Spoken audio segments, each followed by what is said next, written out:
Happy birthday, happy birthday.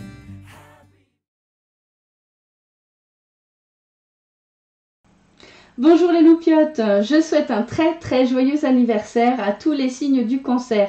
Et oui, votre période est arrivée, elle s'étend du 22 juin au 22 juillet et c'est l'occasion pour moi de vous offrir ce cadeau, ce bonus, ce tirage psychologique pour chacun des décans du signe. Donc je rappelle les périodes pour chaque décan. Pour le premier décan, la période anniversaire s'étend du 22 au 1er juillet. Les personnes du deuxième décan seront donc nées entre le 2 juillet et le 11 juillet et celles du troisième entre le 12 juillet et le 22 juillet. Choisissez bien évidemment la vidéo qui correspond à votre signe. Voilà, ça devrait être par ici. Je vous rappelle qu'il s'agit d'un tirage plus psychologique de d'habitude. L'idée c'est grâce au chemin de Qumran d'aller identifier certains blocages et les ressources qui sont en vous pour pouvoir dépasser ces blocages qui vous empêchent d'évoluer. Et j'ai également utilisé des cartes messages pour libérer son enfant intérieur. Effectivement, celui-ci pourrait aider à trouver des clés pour guérir de blessures passées et donc libérer votre enfant intérieur. On se retrouve tout de suite. Chers amis cancer du troisième décan, on attaque ce tirage avec les cartes des chemins de Qumran. 3 cartes obstacles, dont 2 cartes de comportement et une de croyance. Et 2 cartes de ressources, donc vous pouvez utiliser pour vous aider à débloquer les situations limitantes, les croyances et les comportements limitants qu'on va étudier de suite. Donc la première carte est une carte de comportement, le conflit intérieur. Alors, manifestement, il y a une forme de confusion en vous. Vous avez du mal peut-être à prendre des décisions par rapport à des intentions que vous avez parce que plusieurs rôles en vous, alors certains disent personnage, mais je pense que notre personnalité est constituée de plusieurs rôles. Donc mon rôle de parent, mon rôle d'enfant, mon rôle de conjoint, mon rôle d'ami, de collègue, etc. etc. Et manifestement, par rapport à ce que vous avez envie de faire, certains rôles ne sont pas ok avec, enfin, sont pas alignés. Il y en a un qui veut aller dans un sens, un autre qui veut aller dans l'autre. Donc ici, il est important d'aller identifier quelle est l'intention qui crée cette confusion dans votre esprit et quelles sont les casquettes que vous portez, quels sont les rôles justement que vous jouez qui ne sont pas ok avec la démarche. En tout cas, ils ne sont pas ok entre eux. Moi, je vous rajouterai un conseil supplémentaire par rapport à cette carte, c'est de laisser plus de place à votre âme et à votre intuition pour vous guider sur le choix à faire et les décisions à prendre et pour être sûr qu'elles sont le plus juste possible, ces décisions par rapport à votre évolution, à votre réalisation et à votre bonheur. Parce qu'effectivement, pour moi, ce personnage constitué de plusieurs rôles, de plusieurs casquettes, ces masques que l'on porte, finalement sont élaborés par notre ego comme une protection, puisque l'ego génère de la peur. Lui, il veut nous protéger, c'est son rôle premier. Du coup, si on est absolument tout le temps happé par les pensées que nous envoient ces rôles générés par l'ego, si notre mental est complètement embué par ces différentes pensées, ça ne laisse pas du tout de place à notre âme de nous envoyer l'intuition, la guidance nécessaire pour te dire non mais écoute-moi, va par là, c'est bon pour toi. Donc pour régler ce conflit intérieur, identifier d'où vient ce conflit, qu'est-ce qui amène ces personnalités à ces rôles, je préfère dire ça, sinon ça fait un peu schizophrène. Quelle est la situation, l'intention que vous avez, la décision que vous avez à prendre qui amène ces différents rôles à être opposés entre eux, qui vous empêche d'avancer, mais surtout laissez la place à votre âme, videz un peu le mental avec les pensées égotiques et laissez l'intuition rentrer dans votre mental et en prendre conscience. Avec la rébellion, on est aussi sur une carte de comportement. Alors il se pourrait que certains d'entre vous, amis Cancer du 3e décan, ayez tendance à vous rebeller face à l'autorité, face aux événements. On pourrait croire que la rébellion c'est un acte qui nécessite du courage ou qui est une action d'autonomie, mais en fait la rébellion c'est une réaction à quelque chose. C'est-à-dire que si vous vous rebellez, vous luttez contre quelque chose. Donc c'est ce quelque chose finalement qui a le pouvoir sur votre réaction, qui est la rébellion. Ça peut être la famille pour un adolescent, par exemple, un jeune. Et ça peut être une réaction face à la société pour un adulte. Donc, posez-vous la question, est-ce qu'en me rebellant, vraiment, ça me sert à quelque chose? Ou est-ce que je ne fais que finalement réagir à quelque chose qui m'est imposé? Est-ce que ça règle vraiment mon problème? Ici, c'est vraiment, je vois vraiment la notion de, il ne sert à rien de lutter contre, il est important d'agir pour. Donc, au lieu de combattre quelque chose, demandez-vous pourquoi vous avez envie d'agir. Quelle est la cause que vous avez envie de servir? Dans ce sens-là. Donc, je fais les choses pour, je ne fais pas les choses contre. Avec « je ne suis pas digne de vivre », bon là, souvent, c'est une croyance qui vient de l'enfance, même de la naissance, principalement quand un enfant n'a pas été désiré, qu'il est arrivé par accident. Malheureusement, l'enfant grandit avec cette croyance que peut-être le monde serait, enfin c'est même pas peut-être, pour lui ce serait mieux s'il n'avait jamais vu le jour et ce serait mieux s'il n'était pas là. Alors dites-vous bien, mes chers cancers du 3e décan, qu'il n'y a pas de hasard dans la vie.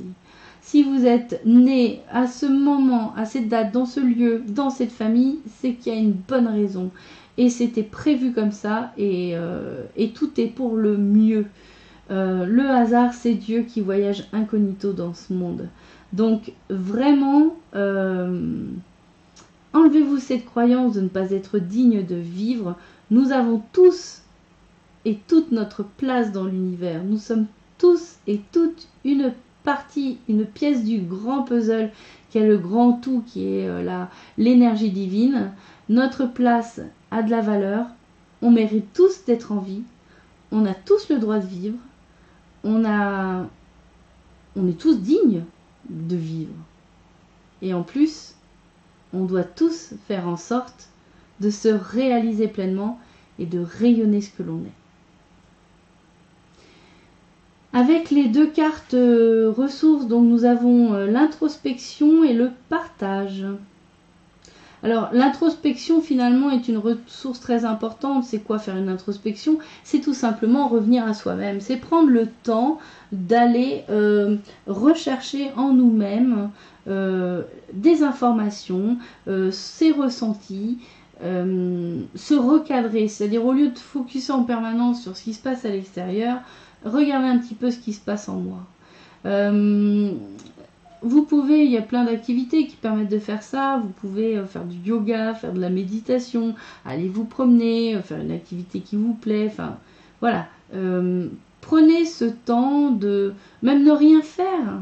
C'est un bon moyen de laisser un espace pour vider un petit peu votre mental de tous les conflits intérieurs, par exemple. Et prenez ce temps, même un tout petit peu tous les jours, pour revenir à vous-même. Et prenez le temps de faire même parfois une plus grosse introspection. C'est-à-dire vraiment, par exemple, écrire. Regardez un petit peu, essayez de revenir le plus loin possible dans votre passé et écrivez quelque part votre biographie et tous ces événements, ce que vous avez ressenti, ce qui s'est passé, quelles conséquences ça a eu sur vous, sur votre comportement, sur vos croyances, etc. etc. Écrire, c'est aussi un bon moyen, écrire sur sa vie, écrire ses mémoires, très bon moyen de faire une introspection. Et puis, accueillez tout ça, faites un bon Ho'oponopono, hein. C'est je t'aime, pardonne-moi s'il te plaît, je suis désolée, pardonne-moi s'il te plaît, merci, je t'aime. Hein, j'en ai déjà parlé, n'hésitez pas à aller sur internet pour chercher les méthodes de Ho'oponopono.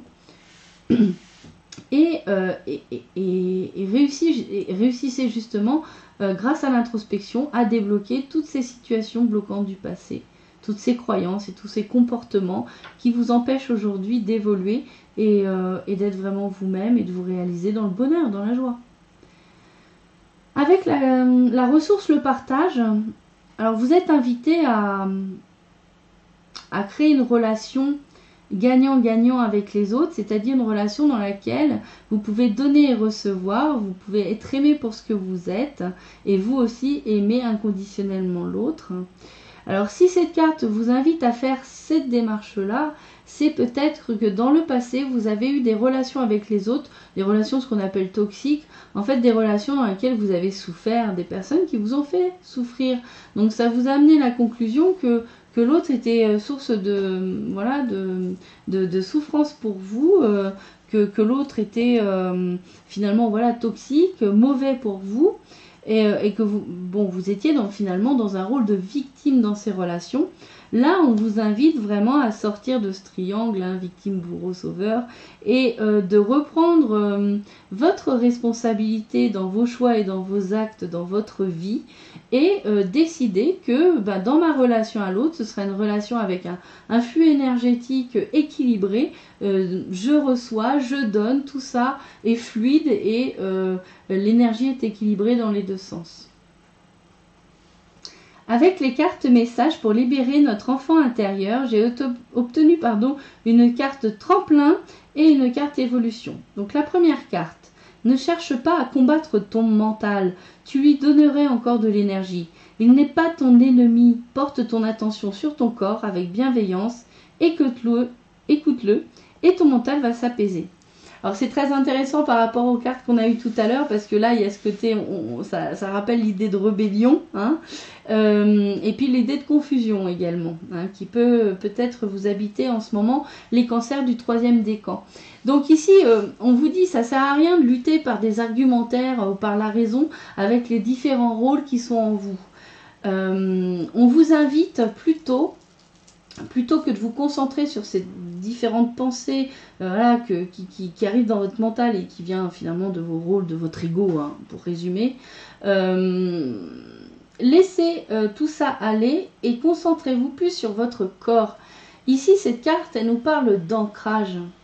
De vous ressentir dans votre corps, s'ancrer, c'est poser ses pieds nus sur le sol, sur terre, ressentir ces sensations et l'énergie que nous envoie la terre.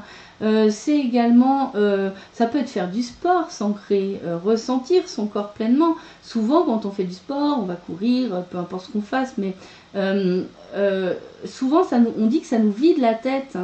Et ça permet de laisser de la place aussi à des solutions qui nous seront amenées non pas de notre ego, hein, qui est souvent plutôt générateur de peur, hein, de stress, et plutôt de laisser de la place à notre âme pour nous envoyer des intuitions, des messages qui nous permettront de trouver des solutions à nos problématiques et qui nous aiguillera sur le chemin le plus juste pour nous, pour notre réalisation. Avec la carte évolution, donc tu as du mal à te remettre de la perte d'un être cher. L'amour que tu as pour lui est toujours vivant. Porte-le et célèbre la vie. L'amour est plus fort que la mort, il est éternel. Alors cette carte-là, me parle beaucoup parce que j'ai également perdu quelqu'un d'extrêmement proche, très important dans ma vie dernièrement. Alors c'est vrai que quand on perd quelqu'un de très important pour nous, qu'on aimait vraiment beaucoup, le manque nous rend triste. Et autant il est tout à fait normal de vivre ce moment de tristesse lorsque l'on perd un être cher, autant ce qui n'est pas normal, c'est de rester dans la tristesse. Cette carte nous dit bien ici que l'amour perdure. Oui, mon être cher a quitté cette densité, ce monde, mais cette personne est dans les mondes invisibles, dans l'au-delà, hein, comme on dit. Et cette personne qui nous aime, elle n'a absolument pas envie de nous voir tristes pour toute la vie, porter un deuil je dirais, éternel, et ne pas vous réaliser, ne pas être heureux. Vous imaginez bien que si vous décédiez, que vous voyez vos proches qui sont restés sur Terre, je dirais, gâcher leur vie à penser au manque, à votre absence et à être triste en permanence, bah, ça vous embêterait pour eux. Vous auriez envie de leur dire mais non, arrêtez, ne soyez pas triste, je suis là, je vous vois, tout va bien. Ne soyez pas triste pour moi, ne générez pas ça pour moi, soyez heureux, profitez de votre existence et réalisez-vous. Je vous aime, tout va bien. Donc, je vous invite vraiment à, si vous êtes encore très triste et que vous avez du mal à dépasser cette tristesse ou peut-être cette colère, peu importe l'étape dans laquelle vous êtes, hein, vous bloquez à une certaine étape et vous n'arrivez pas à l'acceptation, je vous conseille vivement d'écrire tout ce que vous n'avez pas eu l'occasion, le temps de dire à l'être aimé, tout, vraiment tout, hein, même les reproches, il faut le dire, et ensuite terminez votre lettre en pardonnant ce qu'il y a à pardonner et également en disant à l'être cher disparu à quel point vous l'aimez. Ensuite, brûlez ce papier. Ce sera envoyé à l'univers et le message sera bien entendu par la personne décédée. Célébrez la vie et de toute façon, ne vous inquiétez pas. L'être aimé, vous le retrouverez. Nous sommes tous liés énergétiquement dans les mondes invisibles. Donc, rien n'est perdu. Nous sommes juste séparés momentanément et nous expérimentons des choses différentes. Nous avons suivi des chemins différents. Voilà, chers amis Cancer, c'est terminé pour cette vidéo. J'espère qu'elle vous aura plu. D'ailleurs, n'hésitez pas à me l'indiquer dans les commentaires sous la vidéo. On se retrouve très bientôt pour les énergies de la pleine lune de la fin du mois de juin, ainsi que pour les taroscopes mensuels, comme d'habitude. Voilà, je vous fais plein de gros bisous. Prenez grand soin de vous. Ciao les loupiottes. Happy birthday, happy birthday, happy birthday to you.